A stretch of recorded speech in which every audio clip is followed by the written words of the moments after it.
दशरथ नपी सुनी,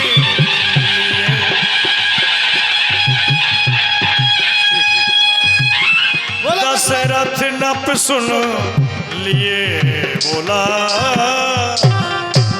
बोलो दशरथ जी महाराज की जय हो, महाराज के जीवन की जय जयकार हो। महाराज प्रसन्न रहो प्रथारी। कहिए महाराज। प्रथम डोरियों से तुम्हारा यहाँ कैसे आना हुआ? हाँ महाराज, इसका विशेष कारण यह है कि जनकपुरी से नाई और ब्राह्मण का पदार्पण हुआ है, वो आपके दरबार में आना चाहते हैं। जनकपुर से एक नाई और विप्रदेव का आना हुआ। नाई और ब्राह्मण का साथ साथ आना तो ये मंगल का शीर्षक है। उनको सम्मान के साथ लाया जाए। जी महाराज। विप्रदेव चलिए। बहुत अच्छा। करी प्रणाम तिनी पाती दीनी, मुदित महीप आप उठली। मैं भी विप्रदेव के लिए प्रणाम करता। कल्याण हो जाए। बर बिलोचनी बचत पाती, पुलक गाते आई भरी छाती, पुलक गाते आई भरी छाती। ये तो लगन पत्र का है। स्वयं विदेहराज महाराज ने अपने हाथों से सुसज्जित किया है। बड़े ही सुंदर भाव से हृदय की बात को इसमें अलंकृत कर दिया है। महेंद्र के उपेंद्र, उपेंद्र के भूपेंद्र, हे सुरेंद्र, आपके दोनों सुंदर राजकुमार आए, हमने लोचन लाभ पाए। आपके ज्येष्ठ पुत्र राम ने महीपद मनमोर, शिव धन तोर, आप सज बरात आइए और ब्याह ले जाइए। वाह। खेलत रहे तहा सुध पाई, आए भरती सहित दो भाई, पूछत अति स्नेह सकुचाई, तात कहाते पातिया। अरे प्रभु, आप जनकपुरी में से यहाँ कितने जल्दी आ गए? भैया, मैं उनका छोटा भाई हूँ, मेरा नाम भरत है। ओ, इनका नाम सतसूदन। वाह, जय जय मंगला। जय हो जय। पिताश्री, मैं आपको प्रणाम करता हूँ। प्रसन्न रहो पुत्र। हे पिताश्री, मैं आपके हाथों में पत्रिका देख रहा हूँ, परंतु पिताश्री, यह पत्रिका कहाँ से आई हुई है? हम दोनों भाइयों को कहकर बताइए, क्योंकि हे पिता यह बतलाओ, यह पत्रिका कहाँ से आई है? फूलाना समाता कौशलपुर, घर घर आनंद बधाई है। मैंने सुना है भाई ने प्रण पूर्ण किया मिथिलेश्वर का, शंकर के कर को दंड खंड, जीता संग्राम स्वयंवर का। यदि समाचार सब सच्चे हैं तो आज दिन खुशी के हैं, भाई तो आए नहीं, कब आएंगे क्या लिखा। बेटा भरतलाल, तुमने जो अपने श्रवणरंधों से सुना है ये सत्य ही है। ये लगन पत्रिका जनकपुर से आई है। विप्रदेव का यहां पर आगमन हुआ है। तुम्हारे ज्येष्ठ भाई राम ने भगवान शंकर के पिनाक का खंडन किया है, इसलिए इनका आग्रह यहां से बारात ले जाने का है। जाओ पुत्र, महलों में बारात की तैयारियां करवाओ।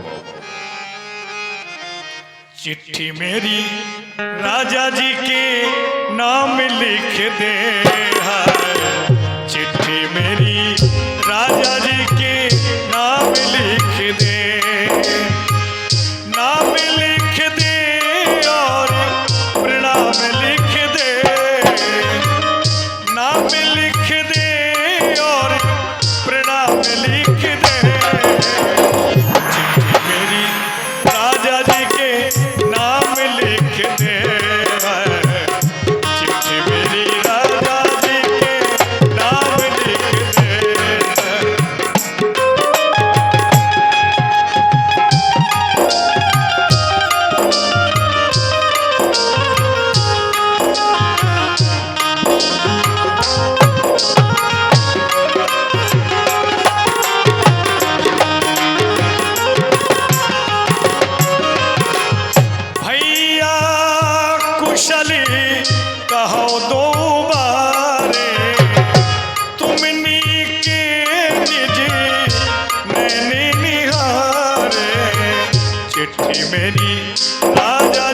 विप्रदेव,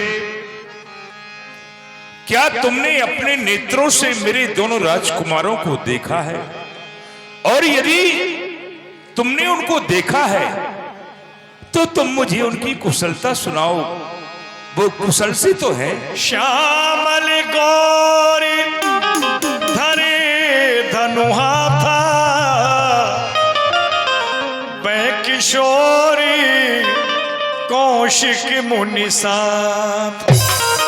हे ब्राह्मण देव, मेरे राजकुमारों का एक का श्याम वर्ण है, दूसरा गौर वर्ण है। हमेशा ही वो अपने कंधों पर धनुष बाण रखते हैं।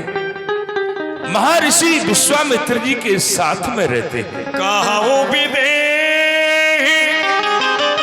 कबन विधि जाने,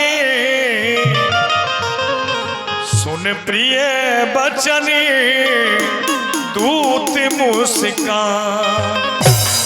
हे ब्राह्मण देव, आज मैं बड़ा हैरत में पड़ा हुआ हूं कि विदेहराज महाराज ने कैसे पहचान लिया, ये उन्होंने कैसे दृढ़ निश्चय कर लिया कि ये पुत्र राजा दशरथ के ही है, समझ में नहीं आता। सुनहु महीपति मुकट मणि,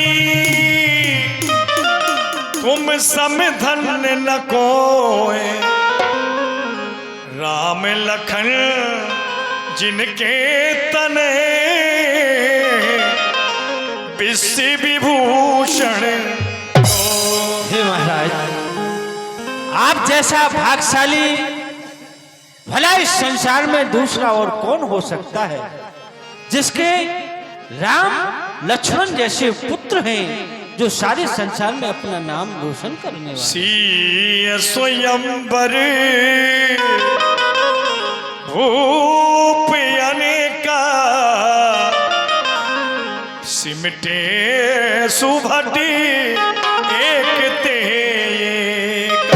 हे महाराज, वहां सीता जी के स्वयंवर में एक से एक वीर योद्धा आए, राजा महाराजा आए, लेकिन सभी हार मान के चले। शंभु शरासनी काहू नटार,